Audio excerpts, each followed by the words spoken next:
Eh bien, bonjour et bienvenue donc dans le Morbihan, aujourd'hui sur la petite commune de Saint-Malo-de-Baignon.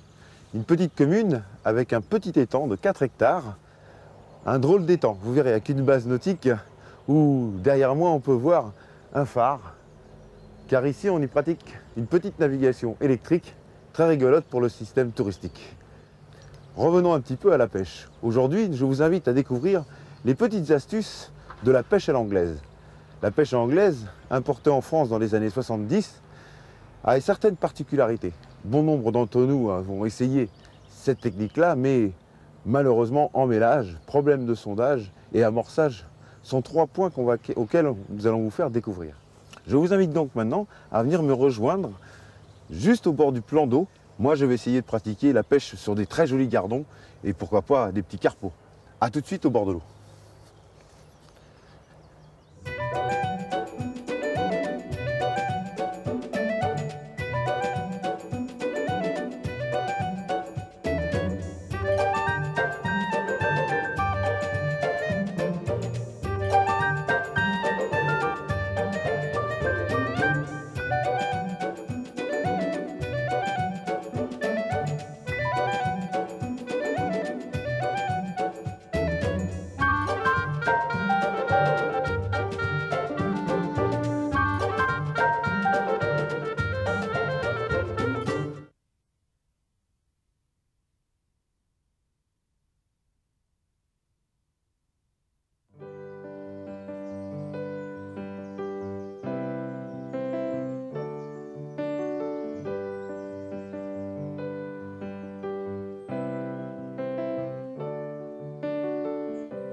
Et bien voilà, on se retrouve maintenant au bord de l'eau. Vous avez vu ce magnifique petit étang. Un temps impeccable pour pratiquer la pêche anglaise. Pour l'instant, pas de vent. La journée peut changer. Nous verrons bien comment ça va se passer. Maintenant, on va parler de pêche anglaise. Pêche à l'anglaise, donc d'abord, pourquoi l'anglaise? Anglaise, ça nous vient de ces îles, bien sûr, de ces Britanniques qui nous ont apporté un petit peu un système de pêche très performant pour attraper des poissons à une vingtaine de mètres, voire pour les spécialistes, 40-50 mètres. Mais là, nous n'en sommes pas là. Donc première chose, vous présenter un petit peu la canne anglaise. La canne anglaise, comme son nom l'indique dessus, est une canne d'environ 3,90 m. C'est la canne idéale pour pratiquer la pêche. Un moulinet spécial anglaise. Alors spécial anglaise surtout par rapport à la bobine, qui contient environ une centaine de mètres de fil relativement fin. Ces fils, on va dire, on utilise du 12 centièmes jusqu'au 18 centièmes. Tout dépend le poisson recherché. Passons maintenant aux flotteurs. Je vous ai sorti de ma caisse 3 flotteurs différents. Des flotteurs droits, comme celui-ci. J'aime beaucoup le bleu, voilà pourquoi ma caisse en est remplie. C'est des flotteurs en plume de paon, munis bien sûr d'une antenne rouge pour voir les touches. La grosse difficulté de la pêche à l'anglaise, c'est de pouvoir observer les touches à une distance de 20 mètres. Et c'est là que devient la difficulté de savoir si on a une touche qui va donc être une remontée ou une touche bien sûr, comme d'habitude, qui va sous l'eau. Le deuxième flotteur que je vais vous présenter est un flotteur appelé Waggler. Waggler par sa forme. Il a une forme missile et après il a simplement un corps droit. Donc ça va lui permettre d'avoir une meilleure pénétration dans l'air avec des grammages un petit peu plus forts et d'aller à la même distance. Si le vent se lève, je peux changer d'un flotteur à un autre. Le dernier flotteur que je vais vous présenter est le même que le précédent, sauf qu'il est muni d'ailettes. Il arrive quelquefois, comme je vous ai dit tout à l'heure, que les grands champions pêchent à 40, 50, 60 mètres, je l'ai vu aussi quelquefois. Donc ils utilisent des flotteurs de ce style-là, avec une forme d'ailette qui lui permet une meilleure stabilité au lancer à longue distance. Il est très simple, vous voyez une couleur unique noire et un bout rouge pareil, classique. Sa particularité par contre, elle est dans le calcul du poids qu'il faut utiliser sur la ligne.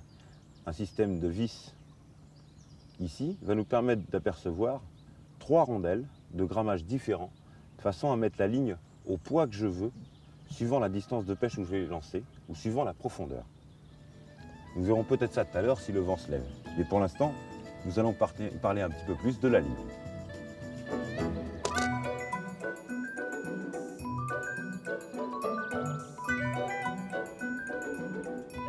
Nous allons donc placer le flotteur. Donc on va pouvoir utiliser deux procédés. Le premier procédé, il suffira simplement de coincer par deux plombs de chaque côté le flotteur pour qu'il se mette en position. La deuxième possibilité, et celle-ci était un peu plus dans la recherche des gens qui pratiquent la compétition, s'appelle l'attache Bachi, du nom de son inventeur. Alors cette petite attache, c'est une agrafe, une gaine très dure, pleine. Je vais enlever maintenant la petite gaine noire qui vous cache le système. Voilà. Le système, en fin de compte, n'est simplement qu'un fil en acier muni d'une boucle et d'une gaine qui va recouvrir le fil. Je garde donc de côté la première partie et je ne prends pour l'instant que la gaine. Mon fil, je vais le plier en deux sans faire aucun nœud, comme ceci. Et là, je vais donc l'enfiler dans la gaine.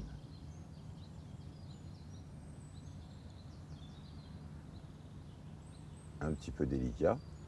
Voilà donc mon fil qui ressort. Je maintiens toujours cette petite boucle. Je vais prendre donc le deuxième élément, vous voyez, et je vais renfiler ma boucle de nylon dans la boucle de l'acier. Voilà. Il suffira juste maintenant de venir entourer la partie en plastique. Hop, ceci fait un système coulissant. Maintenant, pour coincer le fil, je remonte ma petite gaine noire et je viens envelopper et protéger tout mon système. Voilà donc maintenant le système qui va me permettre de fixer mon flotteur à la profondeur où je vais vouloir. La grafe me permettant, par rapport au premier montage, de changer de flotteur comme j'en ai envie pendant la partie de pêche. La grafe étant ouverte, je prends le flotteur droit en vérifiant bien sûr son grammage. Celui-là a une portance de 6 grammes, mais je dois rajouter 1 gramme de plomb. Je place donc dans la grafe et il ne me reste plus maintenant qu'à fermer la grafe. Voilà donc le flotteur maintenant positionné sur ma ligne. Il ne me reste plus maintenant qu'à placer quelques plombs. Et pour ce flotteur-là, je sais qu'il me faut 1 gramme de plomb. Donc je vais commencer à fermer déjà mon plomb pour que mon fil soit bien centré sur le plomb. Voilà. Pour l'instant, je ne pêche pas, je fais que régler mon flotteur par rapport à la position qui va se mettre dans l'eau, c'est-à-dire que dès que les plombs vont toucher l'eau, il va se redresser et ma ligne va donc être comme ça dans l'eau. Après, on verra que s'il y a assez de plomb, eh ben, ça va s'enfoncer jusqu'à cette hauteur-là. Et là, la ligne sera donc pêchante. Mais procédons à l'opération. Alors, comment il est dans l'eau? Voilà, là il est bien plombé. On pourra voir les touches assez facilement. Il remonte bien. Donc je pense qu'il est suffisamment plombé pour pouvoir pratiquer cette pêche à une vingtaine de mètres.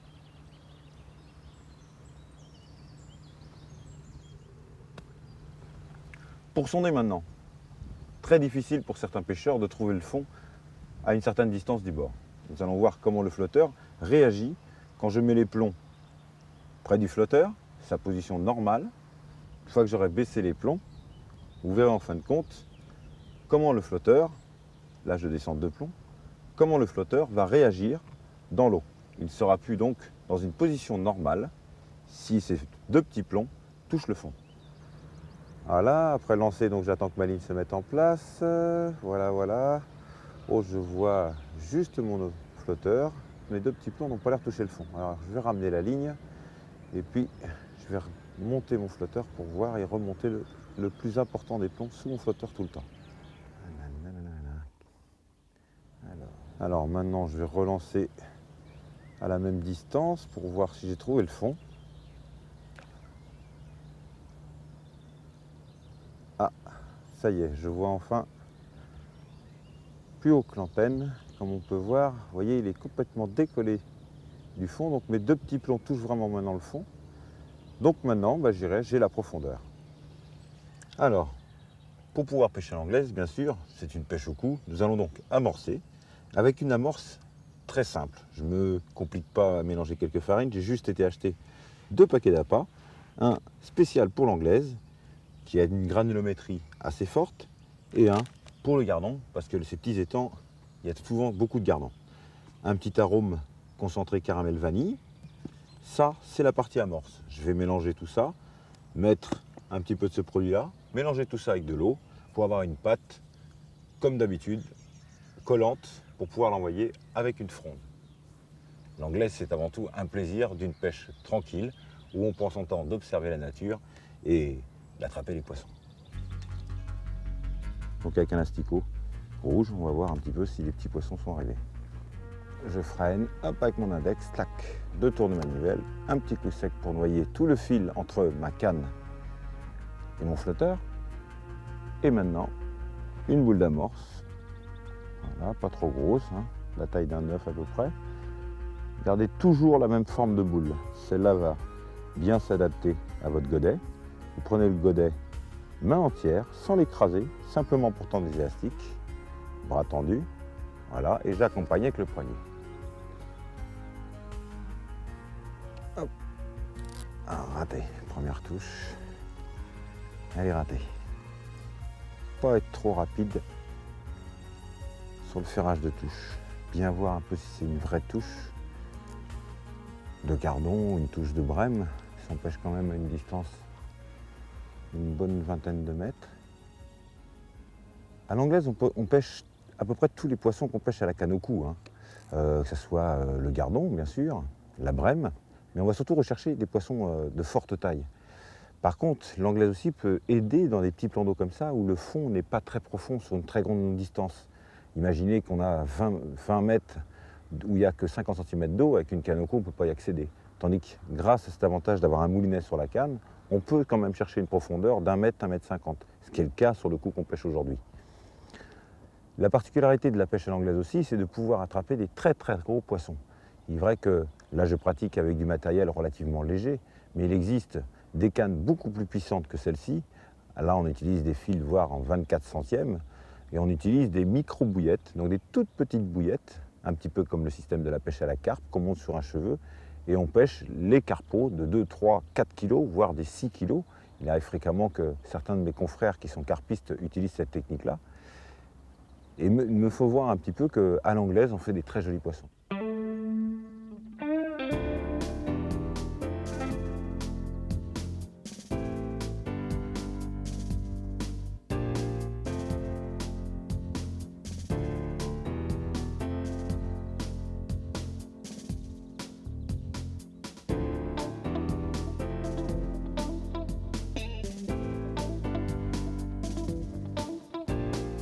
Allez, voilà, après un petit quart d'heure et quelques touches ratées. Oh, une petite brème. Hop, voilà le premier poisson de l'étang de Saint-Malo de Bignon. Une rime. Voilà, petite brème. Le début, je pense, d'une belle série. Allez, alors j'ai mis un asticot rouge et un petit pinky blanc sur mon hameçon de vin. Je vais reprendre la même chose, mais dans le seau d'appât, pour qu'ils aient un petit peu une différence dans l'eau. J'ai remarqué qu'il était préférable d'utiliser les èches qu'on met dans la farine. Ça évite certainement des parasites de goût avec ce qu'on peut avoir sur les doigts. Allez, on relance, même endroit. Hop, et je freine pour la fin. Voilà. Ma ligne est bien allongée. 2-3 tours. Un coup sec pour noyer toujours le fil entre votre bouchon et la canne à pêche. Comme ça, le flotteur ne dérive pas. Allez, encore une autre touche. Hop, le voilà. Ça y est, je crois que le poisson, ce coup-ci, est arrivé sur les premières boules d'amorce. Ah, poisson un peu plus fort.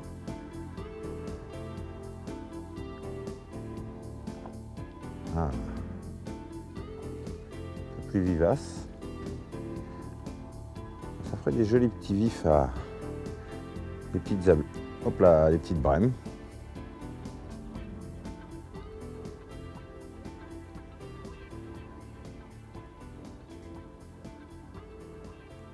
Voilà.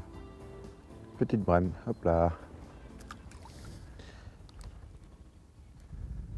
Alors, le lancer, un mouvement arrière, un mouvement avant, mon doigt sur la bobine, je freine, hop, et voilà.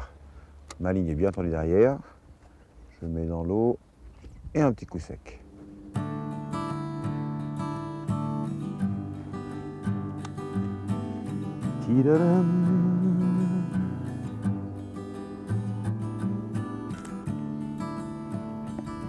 Alors, flotteur en place, hop là, une première touche.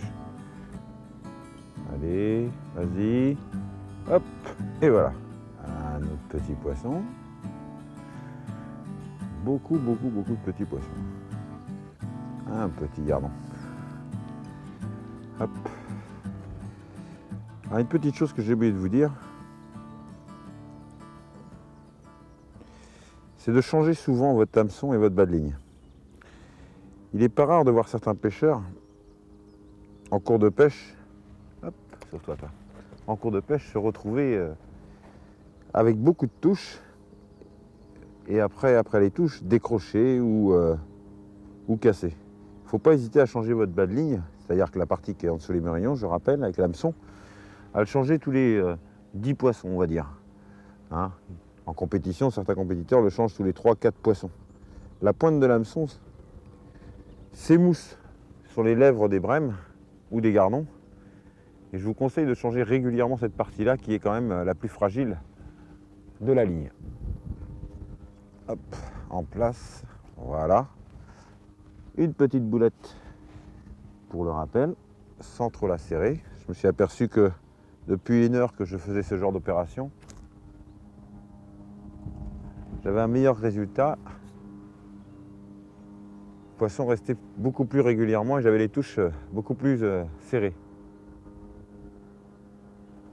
Hop, et voilà notre poisson.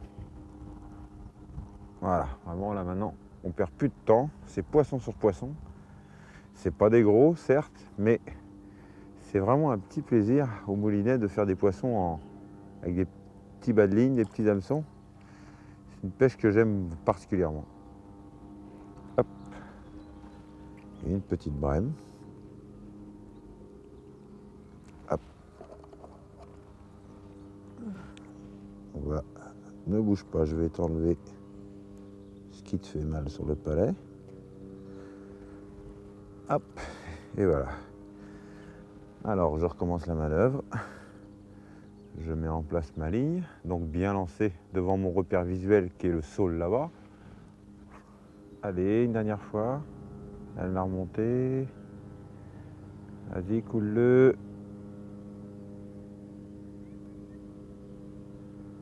Hop, et voilà. Allez, viens vers moi. Voilà, t'es calmé. Et hop, on le lève et on l'emmène sur le tablier. Et une autre petite brème. Oula, calme-toi. Juste pris dans le pli de la lèvre. Voilà. Voilà une jolie petite brème. La taille pour une petite taille pour le bonne taille pour le brochet, pour pêcher le brochet. Par contre, le silure raffole de ces poissons-là quand ils sont un petit peu plus gros. La brème, hop, le vif à silure. Je sais pas ce que j'ai attrapé, c'est lourd. J'ai l'impression que c'est un bout de bois. Même pas un bout de bois et une perche. Je devais avoir une branche sur mon cou. Et en ramenant cette petite perche qui est vraiment pas très grosse, Elle m'a entouré autour d'un bout de bois, une petite branche. Et je pensais que pourtant que c'était un beau poisson. Bon, on va d'abord libérer ce petit poisson. Ah, je préfère couper la ligne, de toute façon ce qui n'est pas de problème. Une petite perche rayée. C'est un prédateur qui peut atteindre aussi, sur des tailles records, 2 kg, voire 3 kg, hein, certains étangs. Allez, hop. Alors, ça va être le dernier de la journée. Fin de cette jolie petite partie de pêche. Je reviendrai certainement y venir pêcher quelques vifs pour la saison des carnassiers. Voilà. Hop. Encore une petite brème. Voilà. Donc maintenant, je vais placer la canne sur le côté et vous montrer un peu ce qu'on a pu ça nous fait 5 heures de pêche. Ce qu'on peut réaliser avec la pêche à l'anglaise, même si c'est une technique que je conseille si vous avez des gros poissons dans votre étang, mais on peut aussi très bien attraper des petits poissons.